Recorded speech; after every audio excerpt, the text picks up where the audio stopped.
बिस्मिल्लाहिर्रहमानिर्रहीम। अस्सलाम वालेकुम स्टूडेंट्स। आज का हमारा टॉपिक है डू वाइल लूप। जबकि पिछले लेक्चर्स में हम लोगों ने लूप और वाइल लूप के बारे में काफ़ी डिटेल में डिस्कस किया है। तो अभी देखते हैं कि डू वाइल लूप किस तरह काम करती है। The do while is an iterative control in C language. Do while loop का भी यही काम है कि जब आपने कोई चीज़ बार बार रिपीट करवानी है या कोई इस तरह की चीज़ आपने आउटपुट में दिखानी है जो कि बार बार रिपीट होके आए, तो हम किस चीज़ का इस्तेमाल करते हैं? लूप का। और डू वाइल क्या है? लूप की एक एग्जांपल है या उसकी एक टाइप है। This loop executes one or more statements while the given condition is true. इसका भी सेम वही फार्मूला है या इसकी भी सेम वही स्ट्रक्चर है कि जब कंडीशन ट्रू होगी तो लूप क्या करेगी? लूप एक या एक से ज़्यादा जो स्टेटमेंट्स हैं उनको एग्जीक्यूट करेगी। ठीक है। In this loop the condition comes after the body of the loop. लेकिन अब यहाँ पे डिफरेंस कहाँ पे आ गया? वाइल और डू वाइल में डिफरेंस यही है कि इसमें जो है कंडीशन एंड पे आती है, ठीक है, और उसमें कंडीशन सबसे पहले आती है। The loop is important in the situation where a statement must be executed at least once.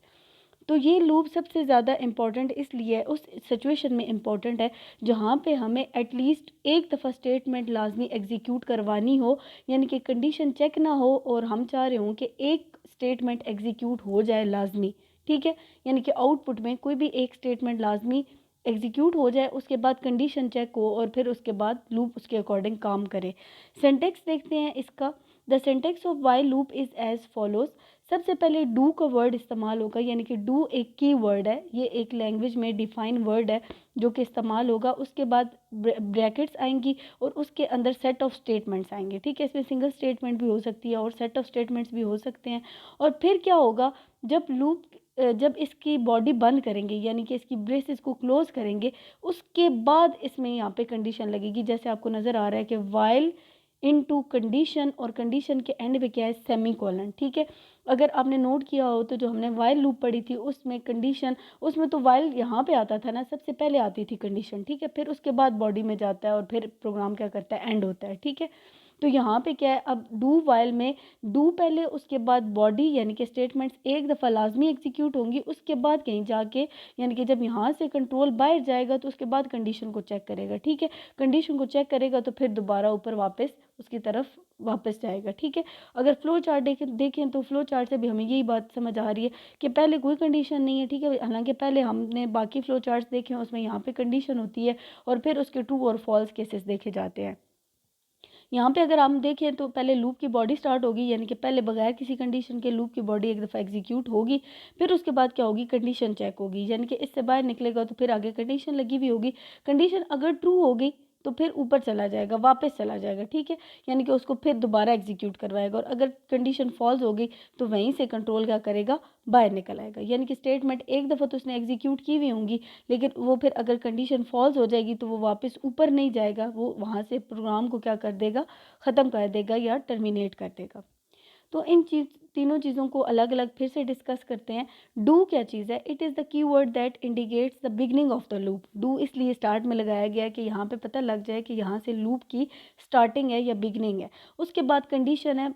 Condition में वैसे तो कंडीशन लास्ट में आ रही है, लेकिन यहाँ पे मतलब तरतीब इस तरह से इन्होंने डिस्कस की है। The condition is given as relational expression. आपको पता है कि कंडीशन हम लोग रिलेशनल एक्सप्रेशन की फॉर्म में देते हैं कि कोई नंबर ग्रेटर है, लेस है, इक्वल है, या इस तरह की फॉर्म में। ठीक है, the loop continues only if the condition is true. ये हर लूप की ये कंडीशन है कि जब तक कंडीशन ट्रू रहेगी तब तक लूप चलती रहेगी। If the condition is false the loop is terminated. अगर कंडीशन फॉल्स हो जाती है तो लूप क्या करेगी? टर्मिनेट कर जाएगी।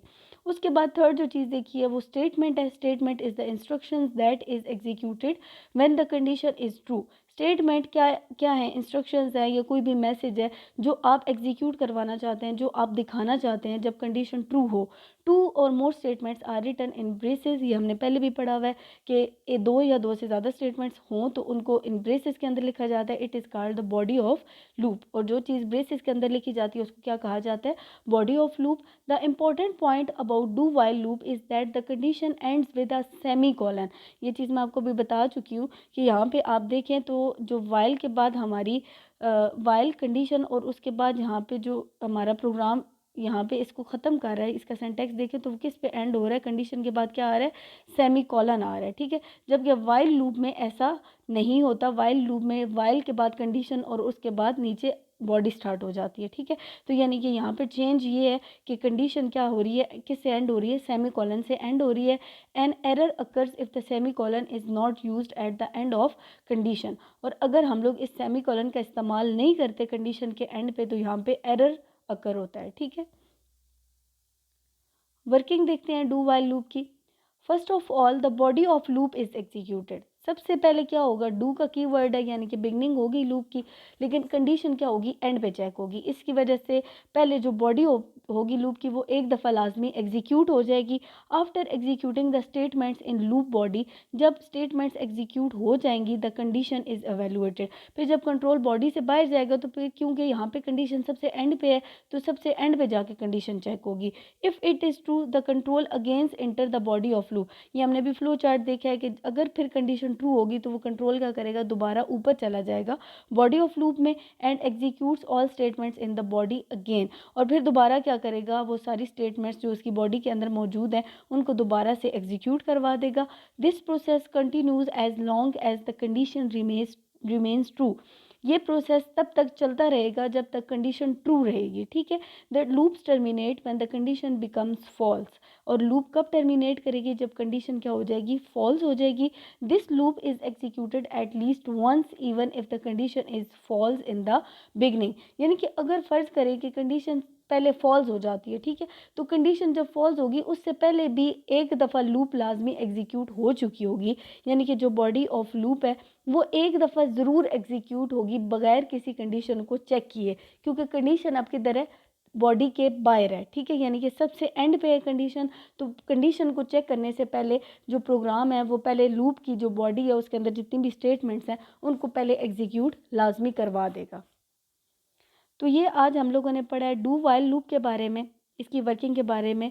नेक्स्ट हम इससे रिलेटेड एग्जांपल्स को डिस्कस करेंगे।